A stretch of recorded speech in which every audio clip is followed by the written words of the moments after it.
Hello बच्चों, welcome welcome welcome to team NCS channel.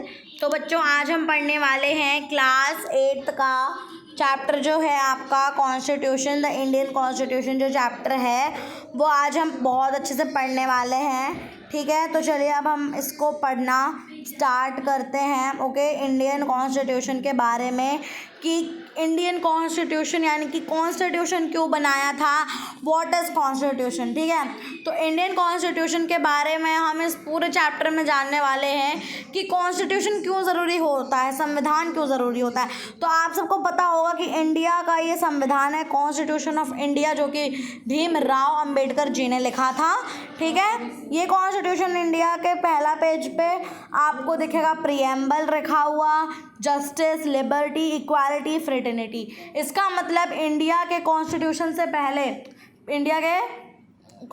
से पहले क्या होता था, मतलब हर जगह में क्या कहते हैं, भेदभाव होते थे।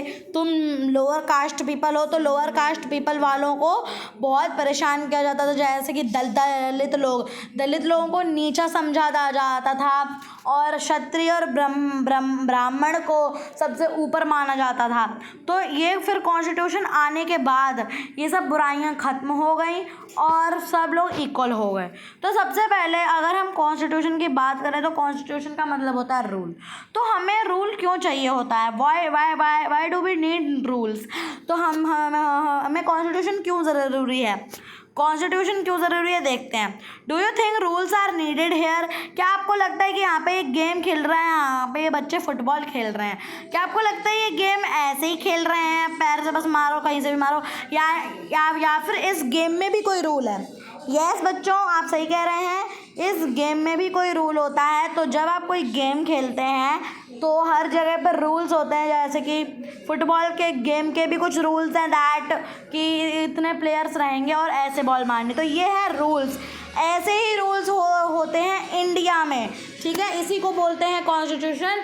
क्योंकि अगर फुटबॉल के गेम में रूल नहीं रहेगा तो फुटबॉल का गेम अच्छे से नहीं खेल पाएगा, लेकिन अगर फुटबॉल के गेम में रूल्स रहेंगे तो अच्छे से खेल जाएंगे।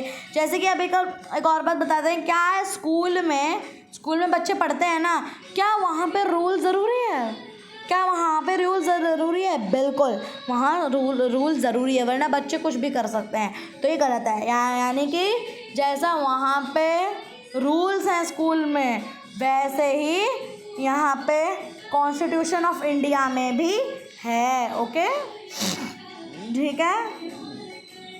अगर हम बात करें यहाँ पे, do you think rules are needed है, क्या आपको लगता है कि यहाँ पे रूल्स कोई नीडेड है। यहाँ पे बड़े लोग हैं और एक छोटा बच्चा है, ठीक है, तो दो छोटे बच्चे हैं, तो यहाँ पे भी रूल्स अलाउडेड हैं। Rules are required everywhere to avoid चॉर्स, to maintain discipline, for hassle free movement of the work. तो रूल्स क्यों रिक्वायर्ड हैं, रूल्स इसलिए रिक्वायर्ड हैं ताकि सब डिसिप्लिन बनाए रखें, इसी को रूल्स कहते हैं। चलो अब आप मुझे एक क्वेश्चन बताओ, व्हाट अबाउट आवर कंट्री। हमारी कंट्री के बारे में बात करें तो क्या होगा, don't we also need some rules for our country. बिल्कुल, हमारी कंट्री जो इंडिया है उसके लिए भी कुछ रूल्स होते हैं, उसके लिए जो रूल्स हैं उसी को तो कहते हैं कॉन्स्टिट्यूशन। तो कॉन्स्टिट्यूशन को क्या कहते हैं, एक बार करेक्ट डेफिनेशन आप लोग देख लीजिए।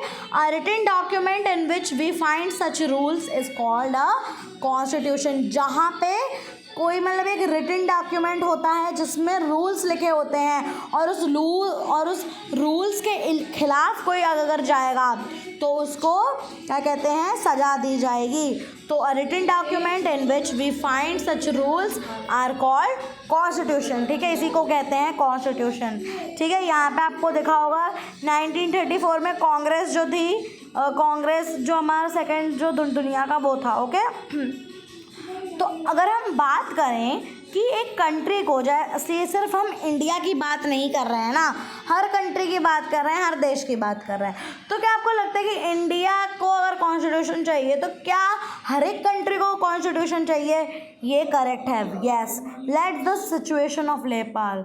अब हम सिर्फ इंडिया की ही बात नहीं कर रहे हैं, अब हम नेपाल की भी बात करेंगे। लेट्स सी, अब नेपाल में क्या हुआ था। इन 1990 में कॉन्स्टिट्यूशन के नेपाल में एक मोनार्ची स्टार्ट हुई थी। 12 साल के बाद वहाँ पे क्या हुआ, लोगों में भेदभाव होने लगे। इसका मतलब जो नीची जात के लोग हैं वो वहाँ रहने लगे। अक्टूबर 2002 में गायन्द्रा जो राजा था नेपाल का, उसने एक बहुत अच्छी पावर ली। फरवरी कितने को, 2005 को, ठीक है। नवंबर 2005 को लोगों ने उससे कहा कि हमारी मदद कीजिए, ठीक है। फिर 2006 फाइनली अप्रैल को वह किंग जो था उसको, वो जो राजा था उसको हटा दिया गया वो पद से, क्योंकि वो लोगों को कुछ मदद नहीं कर रहा था, ना उन लोगों की मदद कर रहा था, ना कुछ दिला रहा था उनके लिए फ़ायदा। तो 2007 में एक नया कॉन्स्टिट्यूशन आया, ठीक है। सितंबर 2015 को परमानेंट कॉन्स्टिट्यूशन उनका भी बना, नेपाल का भी एक नया कॉन्स्टिट्यूशन बना, ठीक है। तो इसलिए देखो, नेपाल का भी एक कॉन्स्टिट्यूशन है, इंडिया का भी कॉन्स्टिट्यूशन, तो हर कंट्री को कॉन्स्टिट्यूशन रखना पड़ेगा। अब देखो, हमें कॉन्स्टिट्यूशन पहले ज़रूरी क्यों होता है? It Lay's certain ideals that form on the basis of the kind. ये बता, सारे जितने भी लोग हैं, जितने भी नेता हैं, ठीक है, उनको क्या करता है, अच्छे से रहने को बोलता है। जितने भी लोग यहाँ पे रह रहे हैं, भारतवासी हैं, तो इसलिए जो लोग थे नेपाल के, उनको कॉन्स्टिट्यूशन नहीं चाहिए था, क्योंकि अगर वो लोग जानते थे कि अगर उन लोगों को कॉन्स्टिट्यूशन मिल जाएगा तो फिर उन लोगों को भी रूल्स में रहना पड़ेगा, तो इसलिए उनने नहीं किया, ठीक है। यहाँ पे ये आपके टेक्स्ट बुक में है, यहाँ पे एक बार पढ़ के देख सकते हैं। राव के बारे में, भीमराव अम्बेडकर की कहानी है। तो this is why constitution has give us fundamental rights. Constitution बहुत ज़रूरी होता है, ठीक है। कॉन्स्टिट्यूशन एक चीज़ को करता है स्टार्ट। की फीचर्स हैं कुछ इंडियन कॉन्स्टिट्यूशन के, देख लीजिए। पहला है फेडरलिज्म।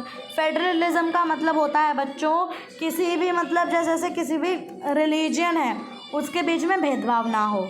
नेक्स्ट, सेकंड है पार्लियामेंट्री फॉर्म ऑफ गवर्नमेंट, यानी कि एक ही गवर्नमेंट का फॉर्म होना चाहिए। तीसरा है सेपरेशन ऑफ पावर्स। अब अगर हम बात करें कि पीएम मोदी पूरे कंट्री का प्राइम मिनिस्टर है अभी, तो क्या वही सारे स्टेट्स की रक्षा कर रहा है? क्या वही सारे विलेज की रक्षा कर रहा है? इसलिए पावर्स को बांट दिया गया है, तुम आईएएस हो, तुम आईपीएस हो। So that is why this is separation of power. Fundamental rights का मतलब होता है हर एक भारतवासी को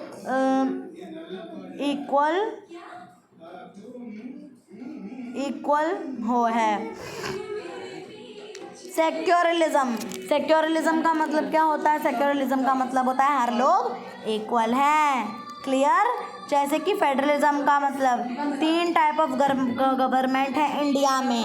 3 टाइप ऑफ गवर्नमेंट देखिए, यूनियन यानी कि central government, state government and local government, ठीक है।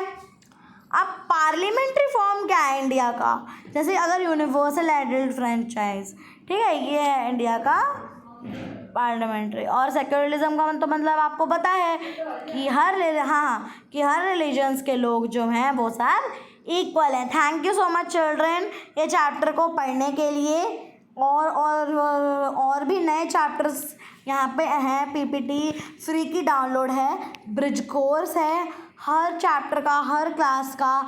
अगर आपको ये चैप्टर अच्छा लगा हो, ये कॉन्स्टिट्यूशन वाला, तो प्लीज़ वीडियो को लाइक कर दीजिए। और ऐसे ही वीडियो और देखने के लिए, अगर आपको और ऐसे वीडियो देखने हैं तो आप यहाँ पे कहीं पे भी जाके पीडीएफ ले सकते हैं, पीपीटी ले सकते हैं। एकदम बिल्कुल फ्री की पीपीटी है, फ्री का। यहाँ पे देखिए 8th स्टैंडर्ड की सोशल साइंस नोट भी है। यहाँ पे मैं आपको दिखा दूँ तो यहाँ पे आप जाएंगे, यहाँ पे आपको पीडीएफ बिल्कुल फ्री का मिलेगा, बिल्कुल फ्री का। आप देख सकते हैं, देखिए कितने अच्छे से बता रहे हैं। देखिए आप देख रहे हैं, आंसर द फॉलोइंग क्वेश्चन, बिल्कुल एकदम सही करेक्ट वे में है। तो अगर आपने इस चैनल को सब्सक्राइब नहीं किया है, टीम एनसीएस चैनल को, तो प्लीज़ कर दीजिए। Thank you so much for watching this video. अब हम नेक्स्ट वीडियो में हम मैथ्स का एक बार लेके आएंगे। ओब्वियसली हमने साइंस का एक चैप्टर पढ़ लिया है, crop production and management. SST का ये जो चैप्टर था, ज्योग्राफी का रिसोर्सेज हमने पढ़ लिया, कॉन्स्टिट्यूशन पढ़ लिया, मैथ्स का रेशनल नंबर्स पढ़ लिया। अब हम किसी और वीडियो में किसी और दिन नए चैप्टर के साथ शुरुआत करेंगे। Thank you so much. तब तक के लिए thank you so much, all the best and God bless you, see you soon, thank you.